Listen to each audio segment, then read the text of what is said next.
This is Teachers Talk Radio, and you are listening live. Hello and welcome to Tuesday's Late Late Show. My name is Kathryn Taylor. My special guest tonight is Colin Rudgley, who is a full-time teacher working in the UK. Among other things, we'll be talking about Colin's experiences and views on CPD. Really looking forward to hearing from Colin and having some exciting chats about CPD tonight. This is Teachers Talk Radio, and you are listening live. Tune in live at ttradio.org, or to join in the conversation, download the Podbean app and search Teachers Talk Radio. Follow the hashtag TTRadio. Tune in, talk it out with Teachers Talk Radio.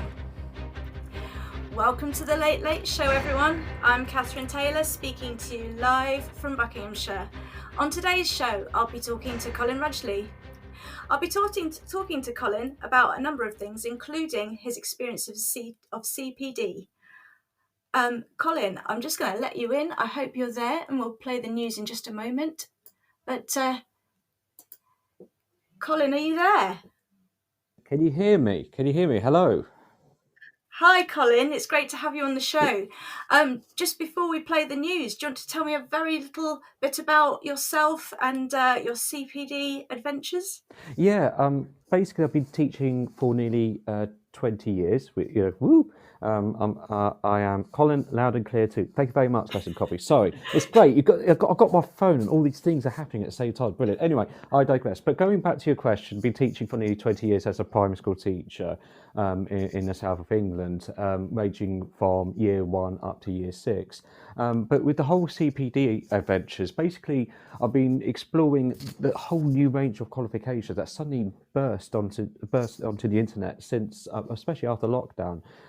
Especially with the Chartered Teaching Programme and also National Professional Qualification in Leading Teacher Development. I'm coming to the end, hopefully, of the Chartered Teaching Programme, but it's been really insightful about how you become a more accomplished teacher, I suppose, but also how you become a more expert teacher educator and how to successfully support other teachers to improve their own teaching practice. So that's where I am at the moment in the world of CPD, basically. Excellent, brilliant introduction. Thank you, Colin. I'm going to go now to the news and we'll come back in about 7 or 8 minutes to have our conversation. Looking forward to speaking to you in a moment, Colin. Lovely, thank you.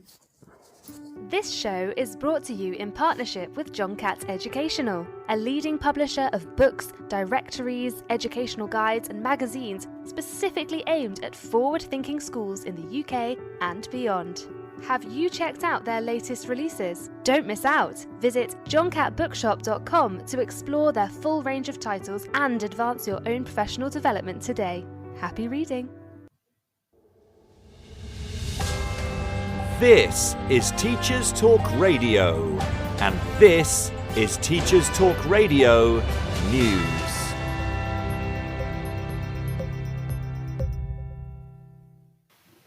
During his visit to Northern Ireland, US President Joe Biden suggested in a speech at Ulster University that students are increasingly persuaded to stay at home rather than seek careers abroad. The speech, reported in the Belfast Telegraph, refers to young people, instead of fleeing for opportunities elsewhere, can see their futures and careers for themselves that speak to unlimited possibilities here. However, the article goes on to feature comments from Anne Watt, Director of Political Research Group Pivotal, who says that whilst she welcomed the positive nature of the comments, Northern Ireland still has a long way to go before the battle to keep the most promising students can be won. She went on to say there is evidence in her organisation's research that significant economic migration could be worsening, not improving. The problem of young people leaving Northern Ireland to study elsewhere and not returning has been around for years, and many seem to see the President's words as aspirational rather than accurate. Ms Watts also raised the point that as students leave Northern Ireland, other students from the UK and further afield are not coming in the same numbers. The country, therefore, cannot retain or regain talent, and political instability has not helped matters. In order for Northern Ireland to meet the aspirations raised in Biden's speech, talent needs to stay at home. The Daily Mirror reports on figures released by the Department for Education which show more than 140,000 school children were severely absent in the summer of 2022. The paper refers to these young people as ghost children and raises concerns that this pattern is continuing in the current academic year. The Department for Education says the term severely absent refers to children of school age who are not receiving a suitable education either with a teacher or homeschooling. They are usually those with attendance below 50%. The reasons for being away from school include anxiety, mental health, special educational needs and disabilities, but concerns arise around young people who are likely extremely vulnerable. Last year, the Children's Commissioner also released a report focusing on school attendance, but, according to DfE figures, attendance to schools across England has largely failed to recover to pre-pandemic levels. Latest figures released by the DfE has persistent absence at 22.4%. These are pupils with below 90% attendance, although this is suggested as being a result of illness towards the end of the autumn term. According to FE Week, the Department for Education has launched a £1 million contract for an organisation to drive new T-level employment placements. The documents explain that the DfE is seeking a potential supplier to engage with employers to develop their knowledge and understanding of T-levels, as well as helping them to plan and prepare to deliver high-quality industry placements. T-level courses were first launched in 2020 and feature a mandatory placement with an employer totalling 45 days or 315 hours. There are now 16 T-levels available, with another 2 due to launch this September. As the provision of the qualifications has grown, so has the need for placements. The DfE has offered financial support to employers offering placements, but uptake has not been high, as employers cite red tape and cost pressures as reasons the courses are unattractive. Finally, as the row over teacher pay and conditions, as well as concern over recruitment, continues, the Evening Standard featured a report on Londoners turning their back on teaching and flocking to better paid jobs in the city. A combination of the availability of better paid jobs and the high cost of living in the capital is putting Londoners off teaching, according to school leaders. Whilst a DfE spokesperson spoke about the bursaries and scholarships on offer for those training in key subjects such as maths, physics and computing, many took to social media to highlight the issues facing teachers in the capital, such as the difficulty in buying or renting property, when the average teacher salary in inner London is £47,000, but the average property price is over £600,000. This has been your Teachers Talk Radio News with Joe Fox. This is 2 Minute Tech with Steve Woods, your tech briefing on Teachers Talk Radio. Hello, this week I'm going to talk about hidden spy cameras. Do you know who is filming you? Modern cameras can be as small as a pinhead and embedded in things like pens, buttons, and while researching this, I even found one built into the centre of a crosshead screw. Online shopping sites blatantly sell spying devices such as smoke alarms with built-in spy cameras. There have been high-profile cases in the media of people misusing spy cameras, but as I investigated further, one statistic stood out. 11% of people that use Airbnb reported finding hidden cameras. As I continue to dig around for a UK statistic, the figure dropped to 10%. That's 1 in 10 people. Now, obviously, this is not solely limited to Airbnb. They just seem to be the company that has the most media coverage. So, for those of you that are concerned, my next investigation was how to detect a hidden camera. Here are the top pieces of advice I've found. You can buy devices that are designed to detect cameras. They start at about £40 and utilise most of the other methods I'm about to talk about. You can buy an app for your phone. If worried, don't buy it before you go. Some apps have a free trial period. Use that to scan the areas you're concerned with. Visual checks. Look for items that seem out of place. A clock pointing at the bed. A random USB dongle in a wall socket. Shine your phone torch at suspected items. Camera lenses will light up, helping you identify them. In the dark, a lot of cameras will use infrared to continue to get pictures. This can be seen via your phone camera. Look through your phone around the room in the dark and watch for suspicious dots of light. Please remember, if we turn this statistic around, 9 out of 10 places are not covertly trying to film you, and that statistic was good enough for very popular cat food in the past. As always, if you have a tech question, why not send it to @TTRadioOfficial. I'm Steve Woods, and that was 2 Minute Tech. 2 Minute Tech with Steve Woods, your tech briefing on Teachers Talk Radio. remember, if you're listening in live and would like to join us either live or to post questions in the chat for Colin to answer, or if you want to call in and speak to us, then please download the Podbean app and visit ttradio.org and click on Listen Live on the homepage. This will take you directly to the show. There you can post comments and ask questions during our conversation. Once I've spoken to Colin, I'll open up to any of you who want to call in. You can call in by pressing the icon at the top of the screen on your phone's app. Click this and I'll be able to connect you. I'll be talking to Colin a bit more about his CPD journey right now. Colin, welcome Hello. back. Hi, Kathryn. Hi, thank you so much for joining us this evening. We've been having a bit of a chat off air over WhatsApp the last couple of days, and I'm just so interested to hear about your thoughts. Have you been teaching today? I have been teaching today, absolutely. Obviously, teaching after Easter, been in class, hitting the ground running, so to speak. Definitely. Yes. Holiday? What holiday? It's a fortnight away from the classroom, so I think it's a good start, isn't it? I know. I just it hits you very hard. Yesterday I had a 5-period day after landing back at Stansted very late in the evening. So yesterday was interesting, but today hopefully we're all back on track. It's so great of you to join us tonight, Colin. I just wondered if you could set the scene for our listeners and let us know what a typical day or week is for you as far as your teaching and is concerned, and then we'll move on to thoughts of CPD in a moment. Yeah, basically for me, I suppose like a majority of primary school teachers, you're basically rushing yourself, trying to get yourself ready in the morning. I've got 2 kids, so trying to organise them as well, 1 4-year-old, 1 1-year-old, so trying to get them ready for school. Got one who's hesitant, getting changed and what have you, and then rushing out the door, say bye to my children and wife, and then quickly nipping down the motorway to get to school and doing the whole lesson prep. I'm sure many teachers out there will be listening to this, nodding their heads. They know what it's like, and having unexpected messages and what have you, trying to catch up on emails and so forth. And then basically about 8:40, kids come in and off we go. We teach throughout the whole day until about 3 o'clock, when we send the kids home, say goodbye, and then rounding everything up from the day, and then to sorting things out with my colleagues before we get ready for the next round of sorting things. It depends on activities that need to be sorted out at home, or at school, ready for the next day, or anything big or anything significant in terms of events happening, for the next day or for the week ahead.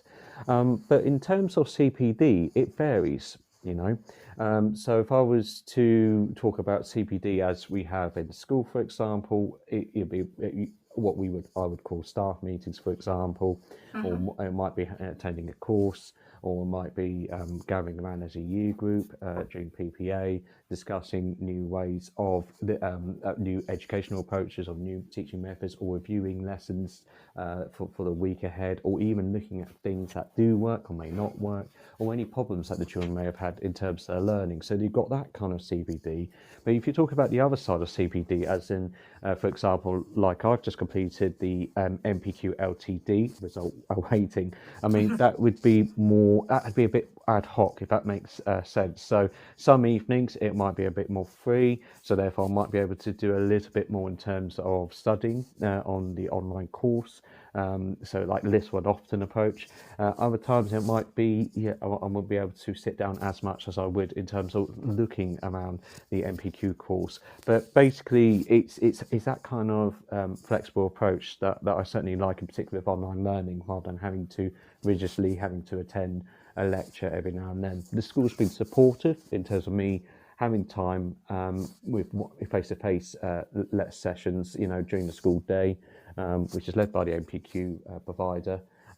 So there is that informed support from the school as well where needed.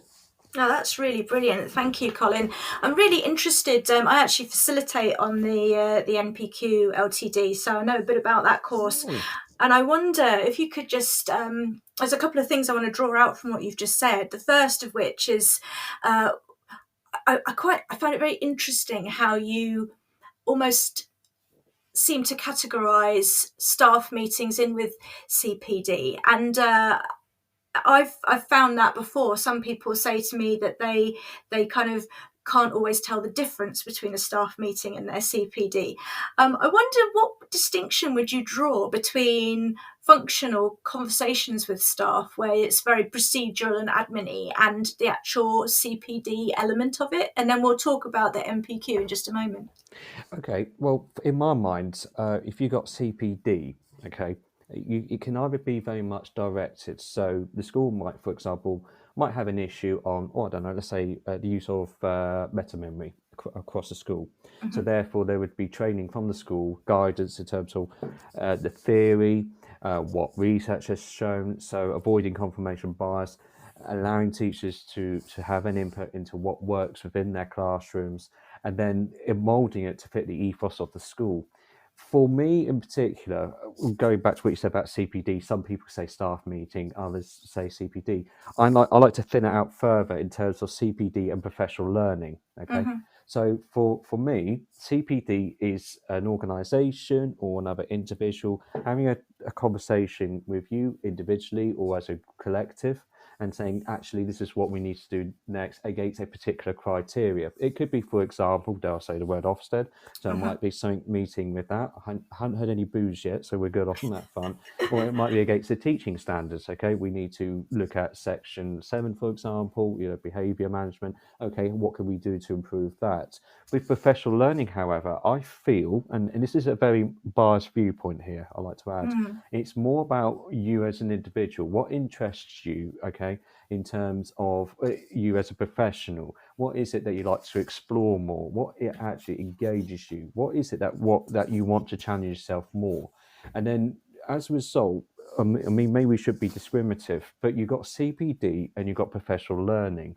So for me, it's about how you make CPD a bit more interesting for you in terms of professional learning. Now, for me, within the school that I work for, and the trust that the school's with, I actually find quite a lot of the ideas, interesting, engaging, and relevant, most importantly, for the children in the classroom. So there's less what I call political motivation, but a lot more about actually how can we improve the quality of teaching? How can we improve the quality of learning? So for me, the CPD eventually becomes professional learning because I find that is engaging for me. I find that interesting. I find it relevant. It's also how do I develop as a professional. Someone once asked me about how do you, for that length of time, 20 years in the classroom almost, how do you keep on top of it? And the truth of the matter is, it's about they call it a growth mindset, but it's about being flexible. It's having that openness to evolve your teaching practice. There's highs, there's lows, but it's ensuring that you keep your teaching practice to a particular standard, but that works for you as an individual, not just in terms of meeting a standard, but you as a person. So we all got different personalities, so different approaches would work for you. It's a bit like the children in the classroom or the students, depending whether it's higher education or to early years. But obviously they would have preference to how they would like to learn. So it's basically a mishmash of everything. But go back to the whole CPD and professional learning being discriminative, for me, I try and integrate it together. But in a nutshell, in summary, CPD is a bit more about what you're being provided, what it is that you're being told, okay?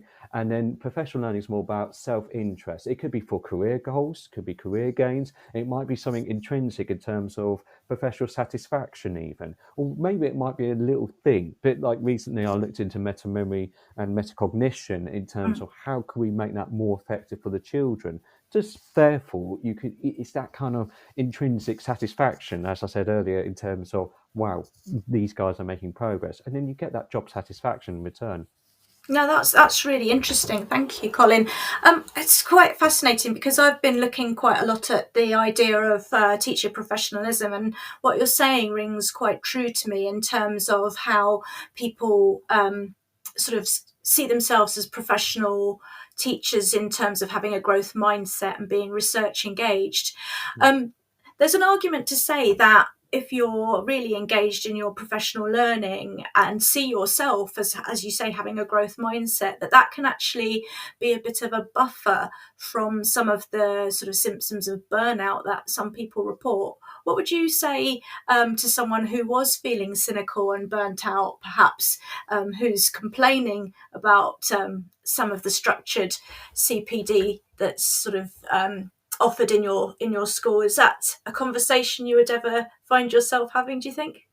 Fortunately, I'm going to say no. I'm in a very more fortunate position.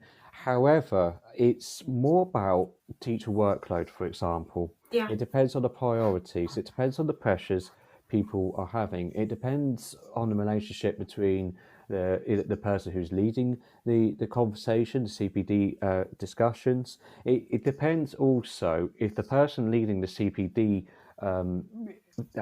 presentation, if you will, has a strong understanding about the context of the organisation that teachers are working in. So I've worked in many schools, and a big number of them, if I'm being honest, have been very good, because the people who led the CPD, whether they're teachers or senior leaders, they have a very strong understanding what is going on in the classroom, and they can actually, to a certain extent, empathise the pressures that you as a professional is experiencing. So therefore they would actually prioritize over what's more important in terms of CPD and what isn't, but also giving you the time to embed that practice as well, having an opportunity to explore what works but also what doesn't work as well. And it's a two-way conversation. We talk about in the classroom, for example, when we're using assessment for learning, when you're teaching to the children, you want basically the feedback back from the children to find out, is that working for you? Do you understand that? Yes or no? Okay, let's have a bit more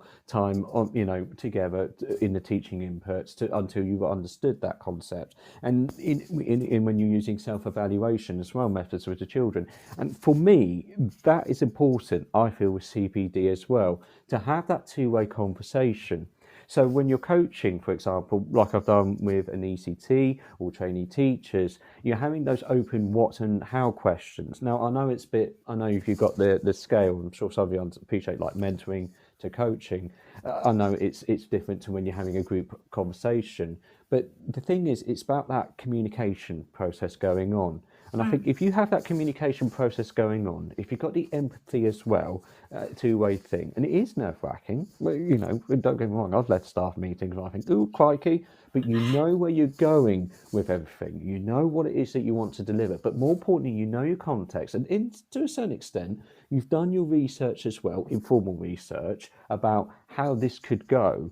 As a result, you might find that the CPD would become a golden nugget for that session, for the teachers that you have in the session. For example, when you're teaching children, if you're teaching something that they know already, what's the point? And so therefore you're regurgitating the old stuff. So therefore, it's a bit like that for CPD. If you're teaching a group of people something that they know already or they don't find useful, so what? So therefore, that's where I felt like the MPQ LTD came into high relevance for me, because it's more about how could you change not only just about delivering the information or the message or the communication, but the ethos of the school as well. Because I feel part of CPD delivery is having that relationship, whether it's through electronically or whether it's through actually face to face. But it's more important that whoever's delivering that CPD actually understands that this is relevant for those who are sitting there, engaging. But also more importantly, the people who are sitting there engaging with you actually understand this is something useful. And it's a tricky thing, isn't it? Because if you've got someone there who's very cynical, heading to burnout, as we said, it's a difficult thing to manage. It is. Yeah, I'd agree with you. I'm just sorry to interrupt. I'm just really interested to find out, because there's a number of those specialist MPQs out there in the market at the moment, and I wonder what particularly drew you to the LTD then, as opposed to the the LT or the LBC? Sorry, too many acronyms. Yeah, no. I mean, let's be honest here. Let's rewind, okay? Before this sudden explosion of all the different MPQ qualifications, for me originally there was the MPQ ML, so it's middle Yes. leadership, okay? And for me, I was a bit, it's it didn't mean anything to me.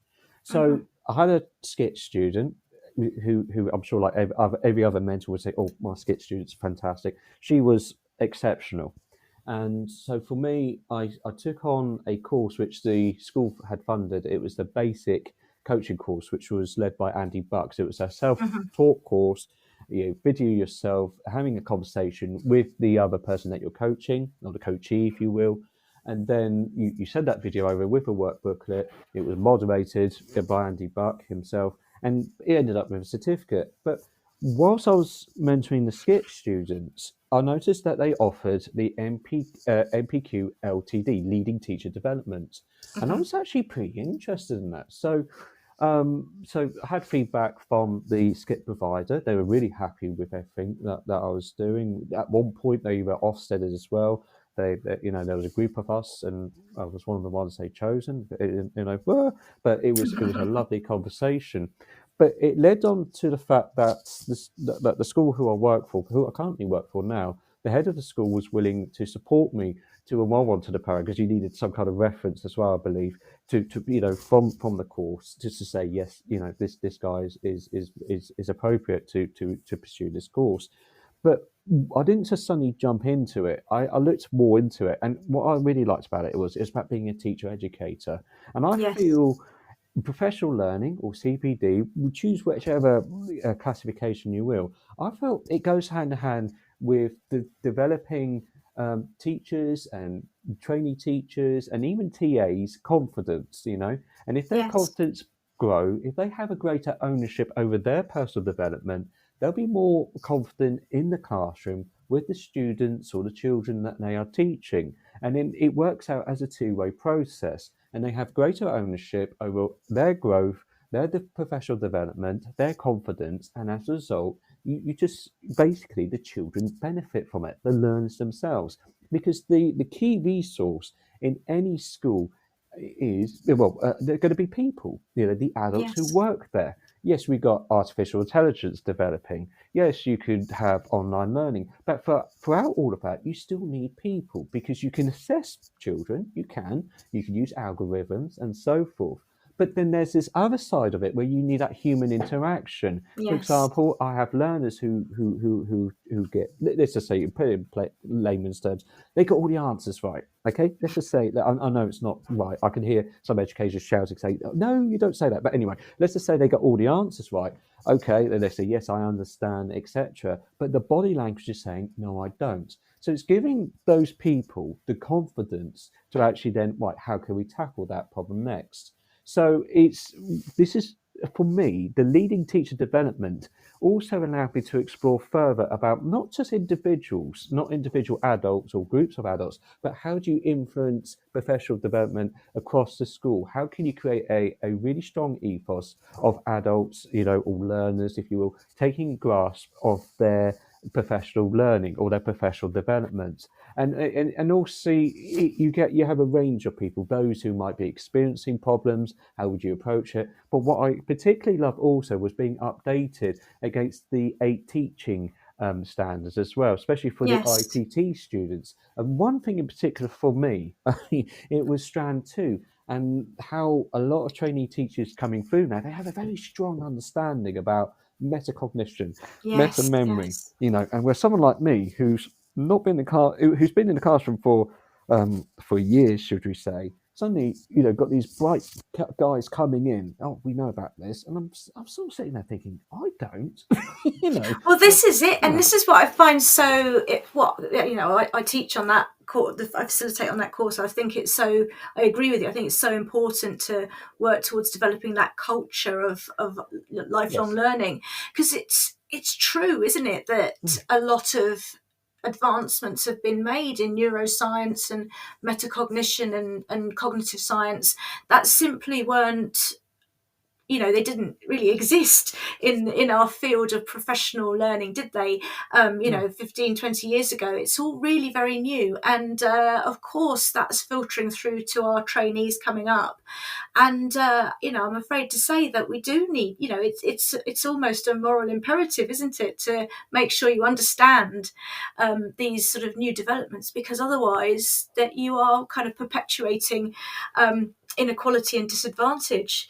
I wonder what you thought about going in, because having delivered on this session, on all 3 sessions, and seen the course through, I got my own views about what sort of pattern I see from the delegates, and I'll just sort of tell you what I think. I think session 1, kind of the scales fall from your eyes and you go, wow, actually this is massive, that I need to know about this. Session 2 is very much like, right, what can I do? And session 3 is a little bit like, I feel like I've not overshot, but I feel like I'm now having conversations with people in my school, and I want them to come and do this course so that I can talk to them about it. And I wonder what your perspective on it is. For me, it comes down to me as an individual and being emotionally aware, as well as as well as having that subject knowledge behind me about the organisation that I'm with. I do feel sometimes it comes down to you as an individual. Where do you stand in the organisation concerned? Are you someone that is taken with respect, with a degree of seriousness where needed, or are you just someone that's been looked at in a very different light by some teachers? I don't know if that makes any sense there. Yeah. But for me in particular, what the national professional qualification in leading teacher development has done for me as an individual is to look into more about evidence-based research. Okay, so, I mean, I was thinking about this on the way home from school. I remember when I first started teaching, it was about different learning styles. So children would listen, children would see, children could actually use physical approaches, hands-on activities. Yes. But what this MPQ LTD has done, it made me realise, apart from all the other updated information, which I found really useful, it actually led me onto the Education Endowment Foundation website, and it was very evidence-based. So you got here, for example, on their website, you've got your teaching and learning toolkit. On one side, you've got the cost, the other side, you've got the evidence. And one of the things in particular that I found was that on the whole kind of learning styles, they're actually saying it's not very effective. So the evidence was actually saying not very good. Now, I'm going to come back to what we were talking about earlier about engaging with other teachers. What I discovered was that if you got the evidence there from an objective source, okay, then the cost bits, okay, all right, totally understand. But if you show the evidence, okay, so actually this is beneficial for the children, I think that would actually help the staff motivation more. So for example, I mean, sorry to bang about metacognition, but if you got metacognition self-regulation, there was a very high impact, and you could add over half a year's worth of progress as a result. But the barrier was for many of us was, how do we actually deliver that in a classroom setting? And so sometimes it's more about having a go. The school I work in, they actually give that kind of permission in terms of, let's try this. How about you try that? And it's talking through the children. And there's usually someone in the school that, if I alley you this work, for one of occasions, I tried using metacognition, observed by a senior leader, alley you, this works really well. Those PowerPoint presentations slides were passed on to the other teachers, and they've used it as well, and they got a better understanding of how metacognition work. So building on what you're saying with the MPQ LTD, it's not always a direct session where I'm talking to individuals. It can be informal as well, through discussions, through sharing ideas, through emailing each other. Obviously you don't want to be deaf by PowerPoint, but it's that kind of openness, that kind of research culture, that evidence-based culture, rather than this is a criteria, get the stick out, bang, bang, bang, this is what we got to do. So going back to my original example about the different learning styles, that's become, I'm not saying out of fashion, but it's somehow been disproved that it's not effective. Whereas feedback, for example, is very effective, but how do Yeah. you deliver that feedback is another question. So then you've got workload, to consider. Certainly, my philosophy I've developed through this MPQ LTD course is about workload. I mean, that was one Yes. theme I noticed throughout all that, which I agree.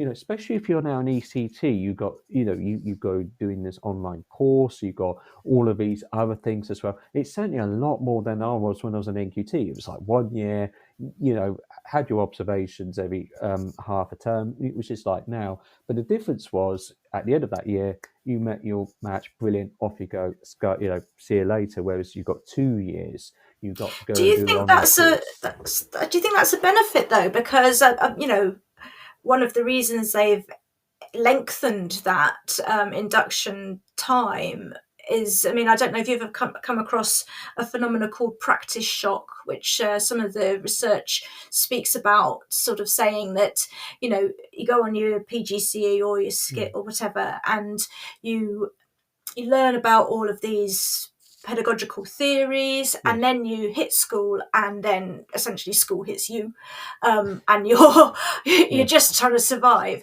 And there's a chap called Fred Corthagen who wrote a really interesting paper in 2017, and he talks a lot about how a lot of teachers go into this practice shock and they don't really ever come out of it because it's just such a treadmill that there's no kind of time for reflection. And he sort of talks about having to unpick the practice shock through coaching conversations and various methods in order to free up the teacher psychologically again to be able to be ready to learn, if that makes sense. Yes. Do you think that, I mean, what's your view on the extended period? Do you think that is serving to help ease teachers in, or do you think it's still very much a shock and an overload? The idea behind the 2 year ECT program, and correct me if I'm wrong, there was an issue about teacher retention. Now, I'm going to just talk out loud here. I can't remember exactly, but I think when a teacher qualifies and then enters the classroom, between 3 and 5 years of teaching, they decide to leave and move on. Yeah. So I can't remember the researcher. I do apologise, but the That's key message fine. was that CPD was the way forward. Now, for me, when about 20 years ago, I first started my teaching career in an inner city school. It was a small inner city school, and it was a really high portion of children that had English as additional language.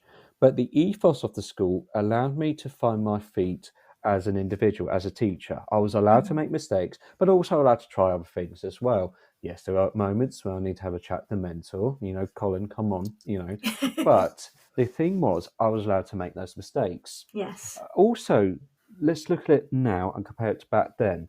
I'll tell you now that if I experienced an offset inspection 20 years ago, it would have been a bit more, it still would have been daunting, don't get me wrong, but the criteria back then was very different how they did things compared to now. So back then, it was a bit more like, what were you doing as a teacher? It was just coming on to the end of that.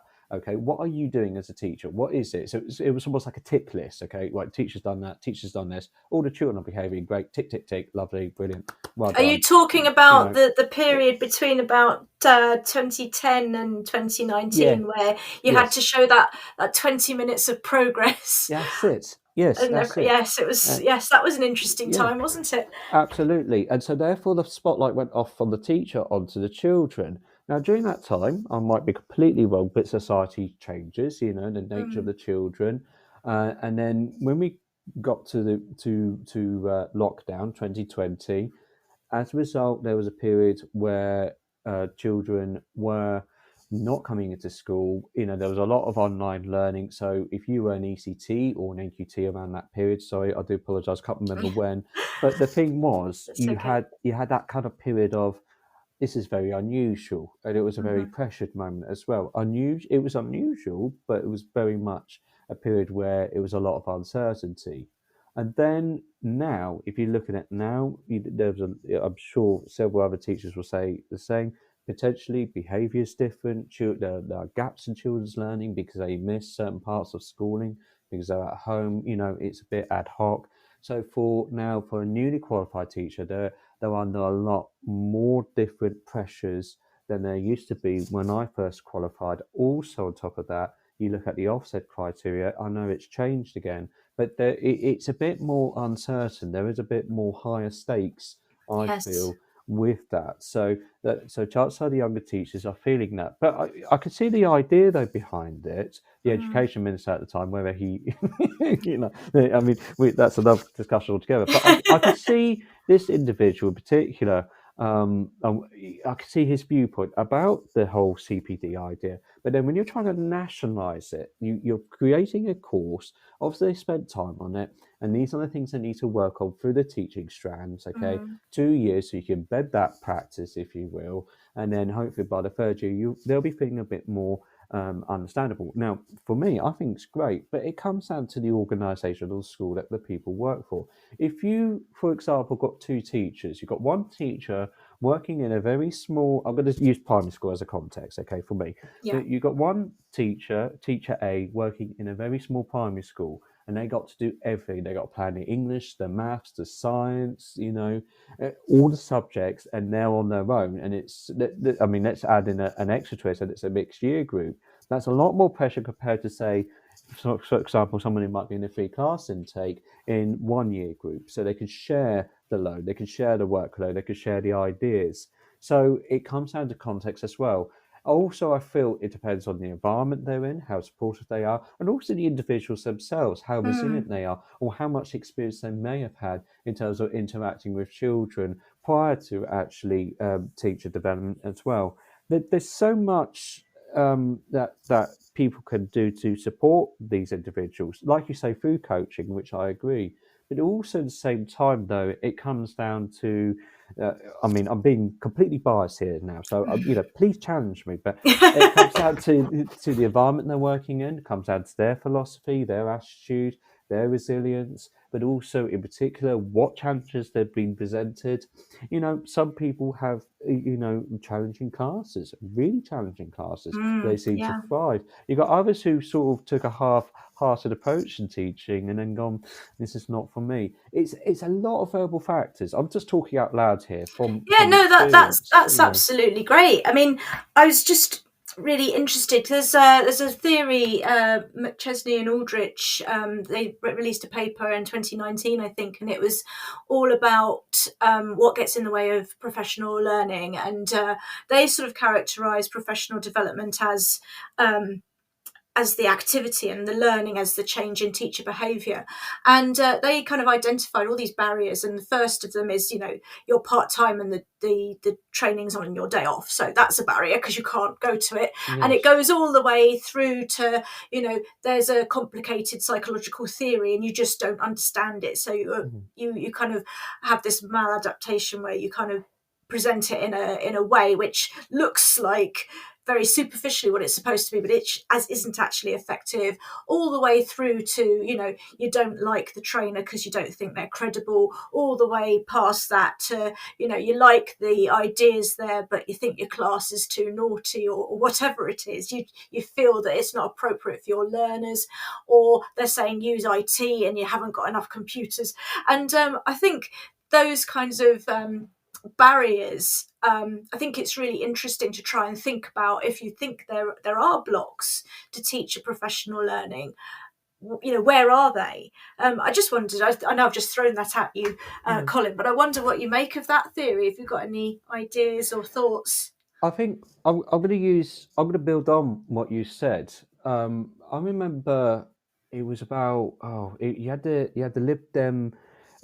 Liberal Democrats joining the Conservative parties Yeah. in 2010, and then Labour went off. And basically it was around that point when I think it was about 2014. I like to say 2015, when I think it was Sir Michael, the head of Ofsted. Yeah, Michael Wilshaw. Michael Wilshaw, that's the guy. Now, he did come up with some good pointers.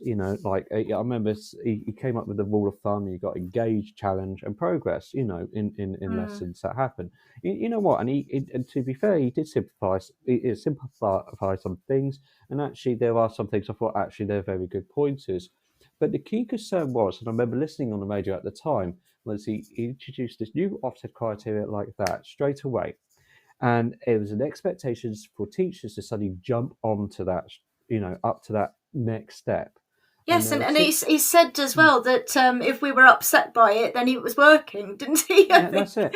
Well, this is what I want to build on, and this is another thing I want to reflect on, because basically I remember there were a lot of phone calls, and it wasn't teachers actually who were phoning up on this radio station. There were a lot of other businesses phoning up saying, well, I wouldn't expect in my organisation people started to jump from there to here overnight. I'll give them training. I'll look at what does it look like. I'll give them time to look at it. But there was an automatic jump up there. Also, building on what you're saying in particular, and I totally agree, there was a point where he said that if morale's low and the teachers are moaning, you're doing your job right. Now, I'm not going to attack senior leaders, that's not fair. But what it does for me show, there was a question over about evidence-informed practice, because good leadership, I'm not talking about education, but generally, you can have transformational leadership, for example. You want a democratic style of leadership, where you're able to have other people's views, and then you can have a collective towards a vision and a goal, which is right. But what concerns me sometimes is you have a criteria. That's it. Okay, if you do these things, it's to that standard. And then therefore all of these theories go out. And that's why I looked at the chartered teaching approach, because it's about evidence-informed practice, because the NPQ LTD made me realise that I had gaps in my knowledge. Okay, and we'll come back to what you're saying. So looking at like professional knowledge, for example, developing of teaching practice, education, research and inquiry. They're all significant. And as a result, my philosophy has changed even more as a teacher, not negatively, but positively, but not so much questioning, but actually being discriminative more so in terms of what works, as well as juggling, meeting demands of the teaching learning policy, the expectations, and also whatever criteria that's going on in the background. But building on what you're saying in particular, it's a very in-depth discussion that can happen over time. But at some point, there has to be a line that has to be drawn. We have to accept this. But I just feel, what I've noticed that works better is that there is a two-way engagement conversation going on about what works for not only the children, the learners themselves, but also teachers as well. There has to be some form of accountability. It has to be, because you don't want, because unfortunately there are some individuals out there that will not do the job regardless of how much you say. But there has to be somehow that degree of realism in terms of what's happening at the moment. But certainly, like I say, there are good pointers that come out from all of this. But then again, sometimes you have to sort of stop and go, hang on, is that going to be fully applicable to everyone? I don't know if that makes any sense, really. Yeah, so I wonder, I think there's a couple of things going on there. One, I think you're rejecting, and correct me if I'm wrong, you're rejecting a kind of one-size-fits-all mentality, and I think most people would agree with that. But I think you're also rejecting sort of poor change management in a broader sense about how these things, how they have a lead time, how they have implementation, and I suppose, again, correct me if I'm wrong, is your kind of complaint that there has been occasions where these kinds of sweeping changes have been tried to be applied in a very autocratic blanket fashion, when actually that kind of misses the point and is actually a barrier to proper, good professional learning that of the kind that you're engaged in. Is that accurate? I would say yes. The place I'm working at the moment, I actually love where I work at the moment in terms of there's a two-way conversations. There are times there has to be, look, come on, guys, we have to do this because, whatever the reason is. In the schools that I really enjoyed working at, and there's several of them, there is that kind of, there is that degree of realism. let's put it that way, okay? Mhm. So, you're here, you're clearly here because you want the children to learn, you want the children to develop, not just academically, but socially. We Mhm. understand that you are working hard, and we appreciate that. In fact, in one school I remember I worked at, it was about over 10 years ago, the head teacher called all the teachers in for a meeting and actually told us, we're working too hard. Mm, mm. And that's refreshing. She said, out of all the years of doing this job, I've got to stand here and tell you, stop working hard. You're going to go home promptly tonight. You're not going to take any work home. In other schools as well, they have a similar thing there as well. They just say, right, you know what, you got they offer like half a day off, for example, because you've all worked hard. Or another school they offered blue sky day, basically. So instead of an Yeah. insect day, that day is yours. Off you go, bamoosh. Um, you know, but I know from teachers who have worked in schools, where it's more autocratic. It's very much, as you say, one criteria fits all, basically, and the schools try to meet a particular criteria, and from what they're saying is it's hard work. It can be soul destroying from what they're saying to me. Mm. So I mean, touch wood, I'd be very fortunate even right now to work in schools where they're a bit more open-minded, but there's still that level of authority and respect, and also expectations as well. But in the same time, there is also that it's a two-way conversation. Yeah. There's a lot of good schools out there, not just because they're Ofsted good, but actually they're good in terms of how they manage their people, and they understand that Yes. people are human, and they know you as an individual as well. They sometimes say, actually, you know what, this role is completely inappropriate for you because you're not ready for that. It does hurt, but they're doing it to watch out for you. They're looking after you. On the Yeah. other hand, however, you do find there are some people who do work in schools. They thrive in that autocratic environment. I don't know why that is, but they do. They love it. Whatever suits anyone. But I feel, for me, if we're talking about professional development, going back to that, I mean, it's more important about looking at what works for the children, okay, and Yeah. also what works for the individual or individuals concerned. And I change things to my lesson because of the kids I have, because of me as an individual, but also maybe of the time frame, for example. I might need to catch up on certain things, or something else happened. I don't know, a fire drill happened. We all got to go out A and wasp practice. might come Yeah, in. exactly. A wasp. A hornet. A hornet's a good one. I'll tell you what. Oh I dear. remember, I taught at a village school once, and and it was the first time I ever taught at a village school. And then suddenly this huge hornet came in. I'm not joking, really a big one. And I remember running out the classroom, and all the other children just carried on saying, "Oh, it's up on the roof there, so don't worry about it." But but I digress. But the thing is, though, I think it comes down to the individual, comes down to the environment, the ethos, the people in the organisation. There are a lot of good, a lot of nice schools out there, organisations who are very flexible and open-minded. They obviously have to meet the criteria. There has to be that level of accountability. I think some might take it a bit more further than others. I don't know if that Yeah. makes any sense, really. No, that's really interesting. Thank you. We've got about 7.5 minutes left, and Mm. I wonder if there's anybody listening who wants to quickly just share any of their views or ask us any questions about our discussion tonight. Please do feel free to call in if you'd like to.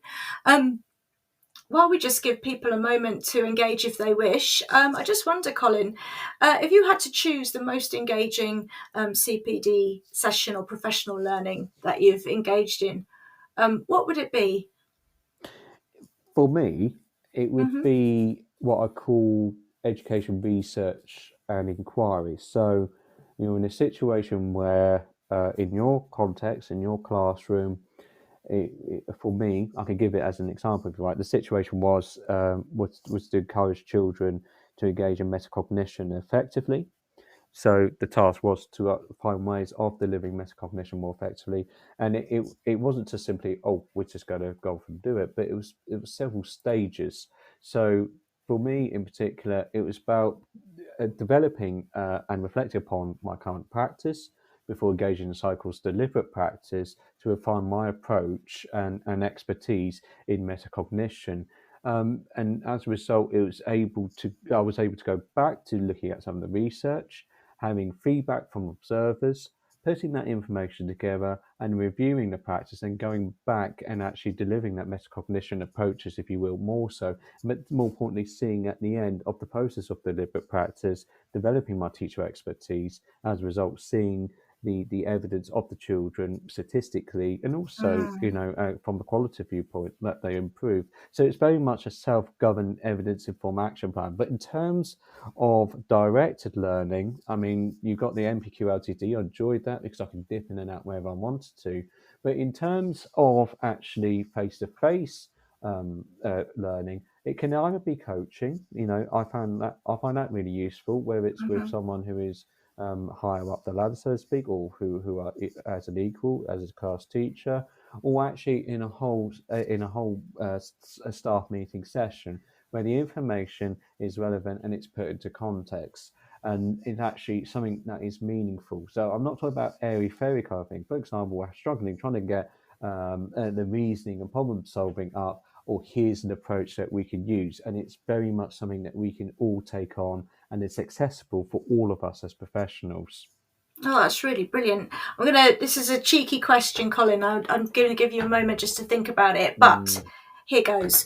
Would you consider this experience of coming on Teacher Talk Radio a CPD professional learning event? And if so, why? And if not, why not?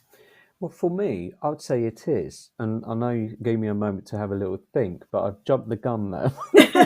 Oh, dear. I mean, for me, I like to believe I'm a reflective practitioner. And part of reflection is through discussion. Now, I've got a captive audience, that's yourself in particular, and I've got other people as well. However, what you've done is you've challenged my thinking. And I feel that's part of professional learning. So these are my views at the moment. Now, don't forget, we all got views, values, and opinions of the world around us, okay? In this case, with this discussion within education, I've presented my opinions across, okay? Some people will say they're biased or not. But in return, I'm talking to you, who clearly have a very in-depth ideas about professional learning. You led the NPQ LTD, for example. You got a master's in education. But what you've done is you've actually reflected back and saying, actually, you've got these things as well. I'm understanding you're saying this and that. Is that true? Is that not? So for me, with this radio station, I think it's a valuable resource, especially tonight for me as a talker, as a guest, that actually I've sat down and gone, actually, you've challenged me with my thinking there. I've actually, you've challenged my viewpoint on certain things, but also looking at the aspects of my professional knowledge and understanding. It is secure in some aspects. Actually, there are other aspects now I like to explore further. But also it's developing that confidence to talk to someone like yourself through a different medium, and, I know we had little chats on WhatsApp, but having that opportunity to talk out loud and then someone coming back and saying, actually, this is a mirror of your ideas and your views. What about this? What about that? So I think it's been a great experience for me. Hopefully for the listeners, they've had a good experience as well. It's just therapy for us, isn't it, Colin? Yes. Fantastic. Thank you so much. Well, I'm going to wrap things up now. I'm just going to play a little outro before wrapping things up. So thanks very much to Colin for joining us. It's been really brilliant to hear from you. I'm just going to play a little jingle and then I'll sign off. So thanks again. This show is brought to you in partnership with John Katz Educational, a leading publisher of books, directories, educational guides and magazines specifically aimed at forward-thinking schools in the UK and beyond.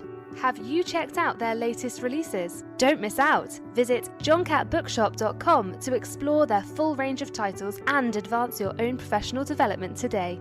Happy reading! And that's all from me for tonight. Thank you so much to Colin for his really insightful and interesting comments. And I'm so glad that you did feel that you were having a mirror held back up at you. I think it's so important to have these professional conversations. So I really appreciate you coming on the show tonight. And thank you very much. Do join again if you want to get in touch again in the future. I'd be really happy to have you on. So this brings us to the end of today's Late Late Show. Many thanks to today's special guest, Colin Rudgley, and to all of you who've joined us live. Remember, there are Teachers Talk radio shows all week. Join me again fortnightly at the same time. Bye-bye for now.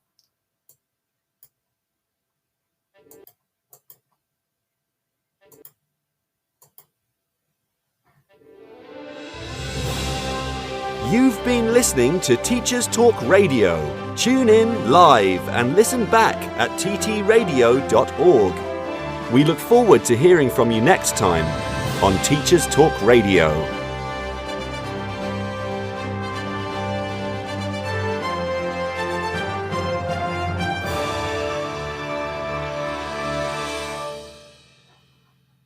And thanks again for listening. See you again soon. Bye-bye.